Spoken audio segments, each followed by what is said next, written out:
खबर रूस के राष्ट्रपति व्लादिमीर पुतिन ने किस तरीके से ट्रंप की तारीफ की है उसको लेकर है। पुतिन ने डोनाल्ड ट्रंप को बहादुर नेता बताया। पुतिन ने कहा यूक्रेन युद्ध पर ट्रंप से बात करने के लिए वो तैयार है।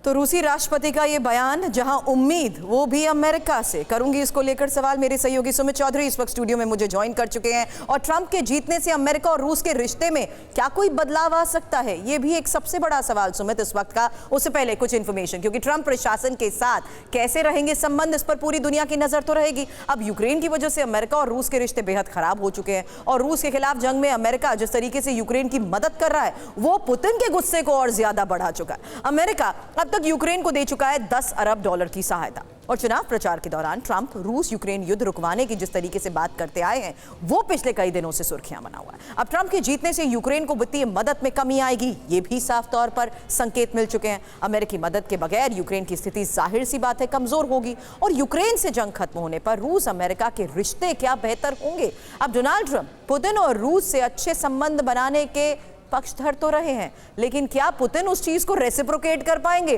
ये पिछले 48 घंटे से एक बड़ा सवाल था। ये इसलिए भी बोल रही हूं सुमित, क्योंकि अभी हमने लाउड एंड क्लियर में ये खबर दिखाई थी कि किस तरीके से पुतिन उन्हें बधाई तक नहीं देना चाहते हैं। आज वो यहां पर ट्रंप की तारीफ कर रहे हैं, एक उम्मीद की बात कर रहे हैं। एक्चुअल में ये हो सकता है क्या?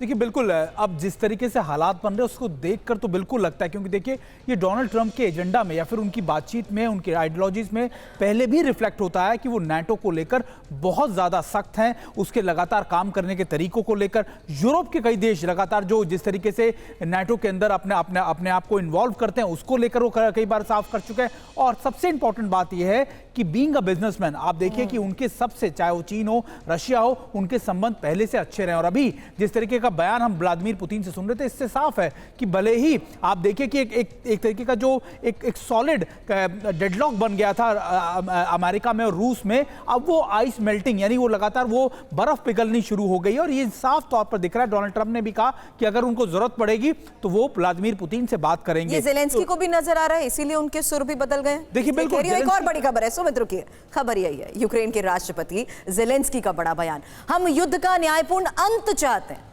युद्ध के जल्द अंत का मतलब यूक्रेन का नुकसान। ज़ेलेंस्की अब अमेरिका से उम्मीद छोड़ चुके हैं क्या सुमित?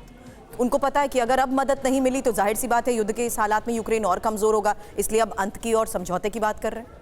देखिए अगर आप देखें कि रूस की जो जंग थी वो किसके खिलाफ थी, वो यूक्रेन से ज़्यादा नाटो देशों के खिलाफ थी, नाटो के खिलाफ थी। आप देखिए सीधे तौर पर, और उन दोनों को चलाना यानी यूक्रेन को और नाटो को चलाने वाला कौन सबसे बड़ा प्लेयर? अमेरिका। यानी जो अमेरिका कहेगा वही ज़ेलेंस्की को भी मानना पड़ेगा, वही नाटो को भी मानना पड़ेगा। और अभी अगर आप देखें तो सीधे तौर पर डोनाल्ड ट्रंप दोनों को लेकर बहुत ज़्यादा सख्त हैं। और ऐसे में ही रूस के लिए एक मुनासिब समय बन रहा है नेगोशिएशंस का। और अगर दोनों पार्टी अगर प्रेशर में होगी यूएस के, तो निश्चित तौर पर टेबल पर नेगोशिएट करना उनकी मजबूरी बन जाएगी। और यही बात है कि हम लगातार कह रहे हैं कि कई अमेरिका के जनरल से बात कह रहे हैं कि अब जो मसौदा बन रहा है, ड्राफ्ट बन रहा है, वो इस बात का बन रहा है कि अगले कुछ सालों तक, लंबे समय तक यूक्रेन नाटो का सदस्य नहीं बनेगा। ये सबसे बड़ी शर्त होगी जिस पर यूक्रेन को मनाया जाएगा। और दूसरी बात यह कि नाटो देशों का इन्वॉल्वमेंट खासतौर पर उस तरीके का नहीं होगा। और रूस अपने और अमेरिका जो है वो अपने सैनिकों की कमी करेगा, खासतौर पर यूरोप के इन बॉर्डर एरियाज में